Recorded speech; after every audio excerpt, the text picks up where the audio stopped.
What's up, everyone? Dr. Jacob Wilson here, the Muscle PhD.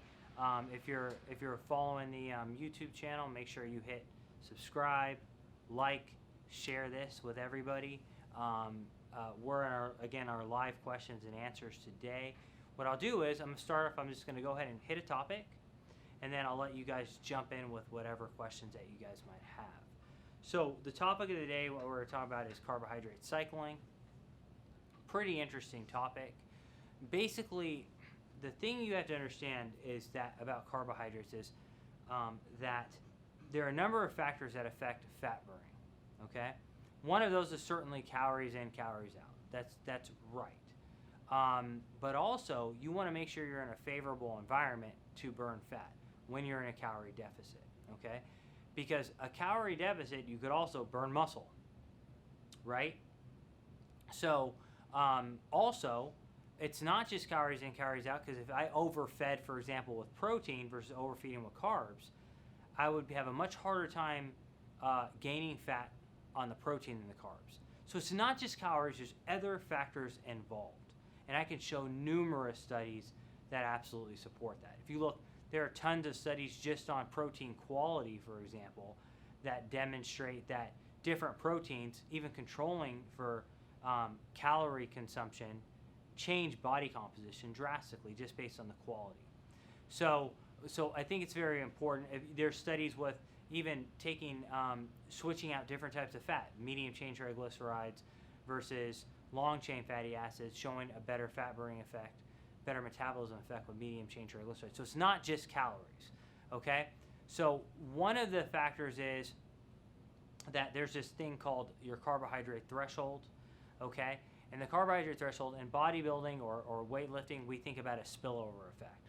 So what we know is that if I were to eat carbohydrates, if I had my carb stores were topped off, meaning that my muscles were full of carbs, those carbohydrates wouldn't, the rate that I replenish or store carbohydrates in muscle would be very low. Alternatively, if I depleted my carbohydrates in the muscle, the rate that I replenish them would be very high, okay? So what this tells us is that the rate that carbs go to muscle and get stored as muscle glycogen is dependent on how depleted those muscles are, okay? And that goes to this nutrient partitioning effect. When people have high carbs every single day, they tend to get insulin resistant, they tend to get less pumps, and they tend to get puffy. And so that is this concept of spillover. We don't want to spill over. So what I want to talk to you today about basically is, in order to avoid that, we want to have lots of periods of time where the carbohydrates are depleted and not always replenished. And right when they get full, you start depleting again. That keeps the muscles insulin sensitive. Also, being depleted triggers mitochondrial and fat burning adaptations. It's good for fat loss. It's even good for bulking. But you have those high carb days where you can go all out. So basically, how do I do this? Well, the structure that I like is 2 low carb days, 1 moderate carb day, and 1 high carb day. Now, if you look at the research, the carbohydrate threshold, like where you're not turning on any enzymes that make you store fat, and a normal calorie balance, that's going to be about 0.5 grams to 0.7 grams of carbohydrates per pound of body weight. So if you weigh 150 pounds, that's 75 grams of carbs. You weigh 200 pounds, it's 100 grams of carbs, 0.5. Your low day should be about 0.5 to 0.75 grams of carbs. Then your moderate day should be about 1 to 1.5 grams of carbs per pound of body weight. Your high day should be 2 to 3 grams of carbs per pound of body weight, okay? And that's all dependent on whether you're more ectomorphic, meaning you're super lean, you can have a bunch of high carbs, or you're endomorphic and you spill over very easily. Okay, so meaning that basically if you're endomorphic, you might go 0.5 grams of carbs on your low days, 1 gram of carb on your moderate days, 1.5 on your high days. If you're ectomorphic, you might go 1, 2, and 3. So it all depends on your body type, right? And again, what I recommend is 2 low days, 1 moderate day, 1 high day, and then a low day, a moderate day, and a high day. That's going to keep you in this cycle where you're constantly sensitive, you're constantly distributing carbohydrates toward muscle, you're not spilling over, you're staying super insulin sensitive, and you're driving adaptation to burn long-term fat. So that's my recommendation for carb cycling. I highly recommend you guys try it out. Great. Ready to get into some questions? Let's do it. Let's do it. What age do you think it gets harder to start building muscle, and what are some ways to kind of work around that? I always feel like 25. Okay, let me say this. If you look at strength athletes, you really don't peak in strength and a lot of times muscle till you're like mid-30s, okay? So if you look at a lot of the best powerlifters in the world, they're mid-30s, some of them are late 30s, okay? Because it takes so many years. Think about Mr. Olympia. Someone who's 30 years of age and on the Mr. Olympia stage is a baby. They're young. You got Mr. Olympias who are 36, 35, 36, 37, 38. Because it takes so long to put on muscle. It takes years, decades if you're dedicated to your sport. So what I would say is your peak muscle gaining years are probably going to be from 25 to 35. I'd say that it starts to get really hard to gain muscle. It's not really hard. If you start to notice it's harder to gain muscle probably after that. So like when you hit the late 30s and early 40s, you start to notice, man, I don't have as much energy as when I was in my 20s or my early 30s. And so I would say probably it starts to get harder in your 40s and 50s. That doesn't mean you can't gain muscle. You certainly gain a lot of muscle. What it means is that you just have to pay more attention. The 25-year-old can go out and party all day, or can work all day, party all night, sleep 3 hours, and do it again, and gain muscle at the same time. The 40-year-old, they can't do that. They've got to work their normal job. They've got to get 8 to 10 hours of sleep, and they got to get their amino acids in. They've got to get their recovery aids in. They've got to be on point to optimize muscle gain. They're not 25, and that's the difference between the two. It's more you just have to pay attention closer. So, my dad is gaining muscle, still gains muscle at a great rate, but he has to pay attention to things that much closer, right? What are your thoughts on meals that are both high carb and high fat at the same time? So I think the combination of high fat and high carb at the same time is a recipe for disaster. So if you look at studies where they talk about high fat diets, basically those are the diets that are 40 to 50% of your diet is fat, and like 30 to 40% of your diet is carbohydrate. And that combination of the two basically causes high amounts of oxidative stress. You are more prone to storing fat because when carbohydrates are high, you stop burning fat. So basically you're highly prone to partition that fat toward fat tissue, and you're prone to become insulin resistant, and you're prone to become fat, and you're prone to become highly, what I would say, inflamed. Ways to overcome that are cardio around that before one of those meals seems to help. Berberine seems to help. And intermittent fasting seems to help avoid that. What macros would you recommend to try to stick with for a cheat meal? And then what's your favorite cheat meal? My favorite cheat meal, that's a great question. Well, I'll tell you what. The whole point of a cheat meal is really not like thinking about your macros and stuff. But I will say this. If you said what was my favorite cheat meal, it would be pizza. Okay? But if you're like, because I just love pizza. Fernando and I were just talking about like pizzas, like that big, huge sausage pizza, especially when like tomato sauce is falling on the plate when you're eating it, and you see the cheese stretching out. I mean, that's just heaven, right? But if you're saying I want to eat a cheat meal to where I'm not going to gain as much fat, it's probably just going to be one that's much higher in protein, probably like 50 to 60% protein. You know what I mean? So for example, if you go out to eat, my most number one cheat meal is going out, getting a ribeye, a big fat ribeye, with some wine, and I might have like some lobster mac and cheese or some mashed potatoes and stuff, but 60% of what I was eating was probably protein. Okay, so it was hard to store fat on that cheat meal versus when I eat pizza.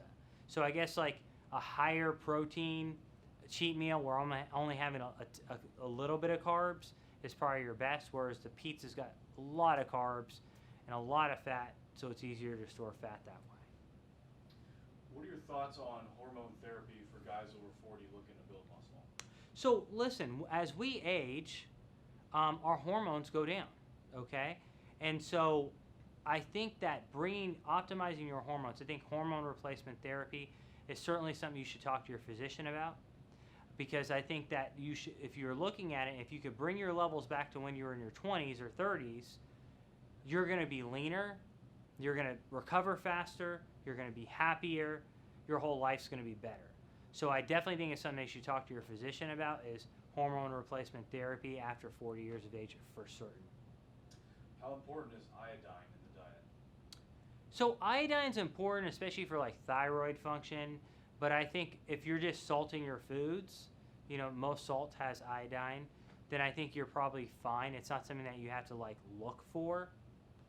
But if you're normal and you're healthy and you have healthy thyroid function, I think just salting your food is going to be more than fine for getting enough iodine. How often should you do cardio while you're bulking? I think you should do cardio, high intensity interval training, at least twice a week when you're bulking, because when you bulk, you still need to have some depletion because you'll become insulin resistant. So at least twice a week. What are your thoughts on a cold shower every week to increase brown fat, or are there any other benefits? So cold showers suck. I mean, that's the best way I can describe it. Tony Robbins, our good friend Tony Robbins, he has, outside of his house, he has a cold plunge. And every day, before he starts his day, I'm serious, he's literally like, it's a cold tub of water that he has outside. Every day before he starts his day, he gets up and jumps in that thing, okay? Now, I'm just thinking myself, I'm in Florida, okay? And during the winter time, when it's 60s and 70s, and the pool, say my pool's not heated at those times, if I jump in the pool, I'm freezing, okay? And so, but Tony goes even colder than that, and a cold shower is even colder than that. So, but anyhow, are there benefits to it? There do seem to be some benefits to, you talked about brown fat. Brown fat's kind of an interesting concept. Basically, people wonder why our metabolism is lower with age. When we're young, we have more brown fat. Now, brown fat is this fat that's brown because it's so high in mitochondria. And this mitochondria doesn't use energy very well. In fact, basically when it gets energy, it just turns it into heat, okay? So brown adipose tissue is highly thermogenic and it just produces heat. So your calories, when it goes to that mitochondria, it turns to heat, your temperature goes up, and you burn more fat. When you're younger, you have more brown fat. As we age, we get less brown fat. Part of the reason why we think that is because we're always inside, we're not exposed to the cold. In the winter, we have the heater on, and there's no reason to have this highly thermically active tissue that raises our temperature. In contrast, if you were exposed more to the cold, you'd increase more brown fat. One way to do that is, taking a cold shower or doing a cold plunge. So yes, it sucks, but there is evidence that it does increase brown fat, and that could be beneficial for overall calorie burn and overall metabolism. I'll tell you what, cold showers help. I take one before bed every night. Oh yeah, for inflammation. I hop in bed and I'm not hot and sweaty while I'm trying to fall asleep. That's a good point, actually. It helps fall asleep so much faster. That's a good point, actually. It's just a quick, like 30, 60 seconds until you're hopping out. That's a good point. Right in bed. Yeah. That's a good point. Well, and I think that's true. That's a big time great point too, and probably inflammation. Could be. Yeah. Very well be. How are some ways you can increase androgen receptors? Androgen receptors are one of those things where, like, lifting really heavy weights, power lifters, for example, power lifters seem to have a high density of androgen receptors in like their upper backs and traps. Now, why? Because a lot of times their upper backs and traps are so abused. When you're deadlifting, you're working your traps and your upper back. When you're squatting heavy, you're working your traps and your upper back, because they're having to hold the weight. So I almost tends to make me think that, like, lifting heavier loads but also like higher volume and kind of abusing a muscle, like the traps are in powerlifters, seems to be really good for upregulating androgen receptors. So really, guys, I think it's a matter of years of training. The longer you're training, the heavier you're training, the more high volume you're training, the more you're going to have androgen receptors. What I will say this, there may be evidence that interaction of testosterone with the tissue can upregulate androgen receptors. So for example, if you're doing arms alone, you're probably not going to have like a lot of androgen receptors in your biceps. But you look at traps, your upper traps or whatever, you're doing squats, you're going to have high amounts of testosterone, they're being worked by holding the bar. The interaction of testosterone with your traps is going to make them grow and make you have high androgen receptors. I also want to make a real point about this. There's some really, I would say poorly done research that that was done, was basically looking at how they're saying hormones don't impact muscle growth. Now, I'm sorry, that's garbage, okay? And I'm going to tell you why I think this is garbage.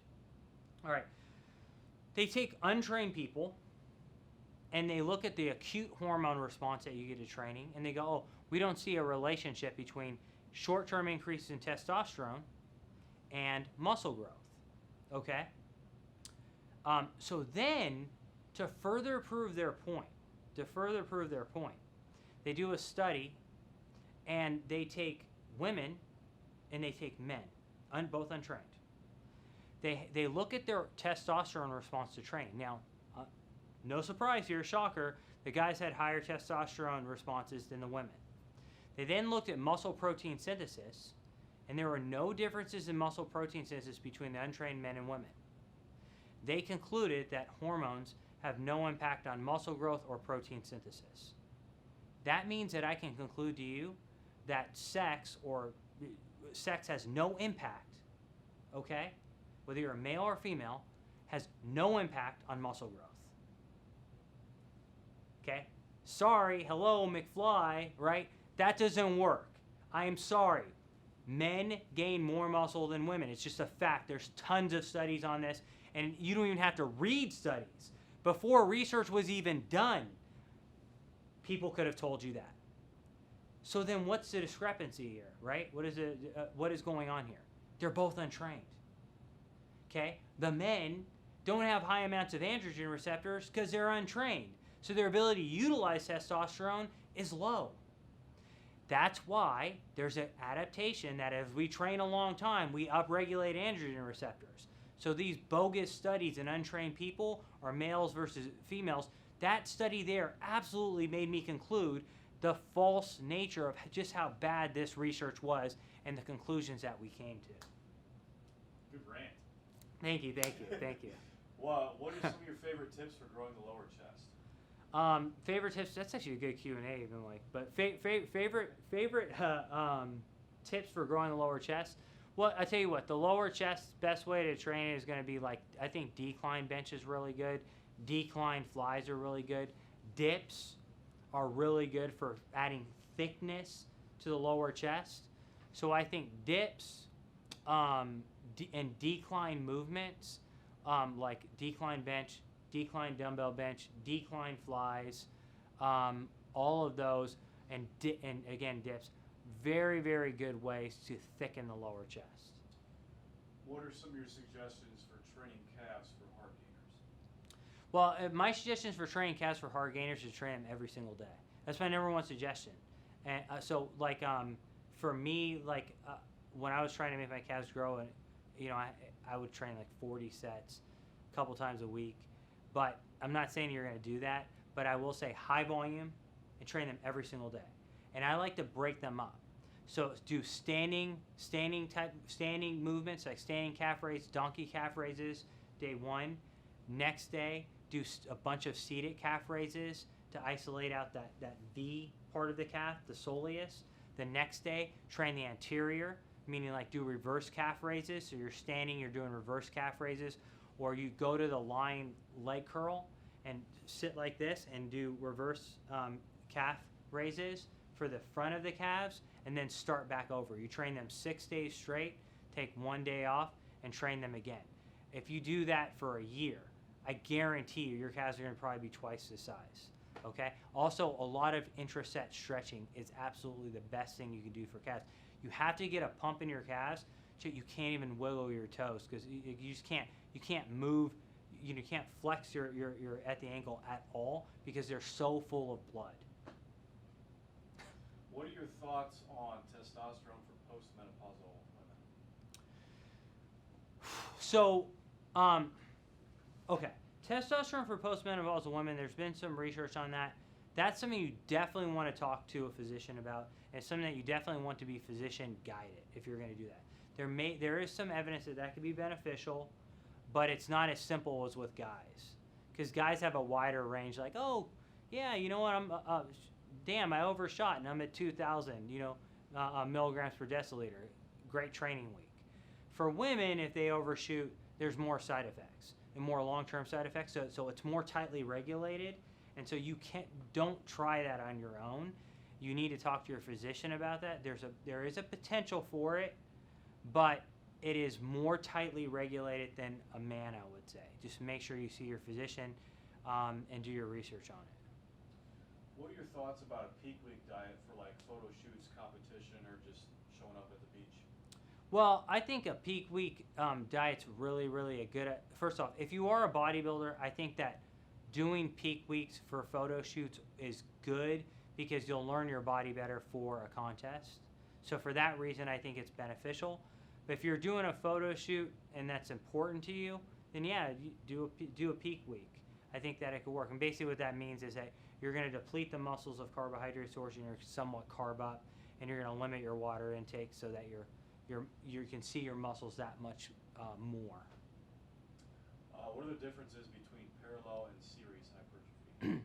Parallel hypertrophy basically means that if you look at your muscles, you have muscle fibers, okay? So those muscle fibers are almost like a chain. You have individual units called sarcomeres, and so if I have individual units called sarcomeres, if I add units this way, that is in series or longitudinal hypertrophy, okay? So that occurs if I'm doing lengthening movements. Incline dumbbell curls is putting my muscle on stretch, and it's going to cause longitudinal or in series hypertrophy. It means I'm going to add sarcomeres in series, and it's really because it puts less strain on the muscle when you're stretching, so you get less damage. That's why that adaptation is. I would argue that while you're doing like preacher curls or incline curls, it'll make the muscle look fuller right at the insertion point. Parallel hypertrophy is when you have the myofibrils or sarcomeres like this, and you add them in parallel. That makes the muscle thicker, okay? So the way to do that is obviously just all the general tips that we talk about every single day. Heavy lifting, 8 to 12 repetitions, general muscle overload. That's going to make, anytime you're overloading the muscle, you increase cross-sectional area, you get stronger. So progressive overload, like Charlie writes a lot about, tension is one of the best ways to increase parallel hypertrophy. What do you think the absolute minimal daily protein intake is to still get muscle growth? The absolute minimal daily protein intake is dependent on how many calories you're taking in and how lean you are, okay, and how advanced you are. Let me qualify that, okay? If I am consuming 5,000 calories a day, okay, then I might be able to gain muscle like 0.6 grams of protein per pound, maybe 0.5 grams, because I'm so anabolic and I'm not burning off protein at all. In contrast, that same 0.6 grams of protein, if I'm in a 500 calorie deficit, I can't gain muscle. I'm going to lose muscle, okay, for sure. So it depends on what calorie balance you're in. Now, if I am talking about more maintenance calories, I'm going to say the absolute minimum is probably 0.7 to 0.8 grams per pound, probably, for gaining muscle. Some people might argue with me and say 0.6, but I really don't think so. I think 0.7 to 0.8 grams per pound is probably your minimum. And I generally recommend a gram per pound. I think here's a good one to finish on.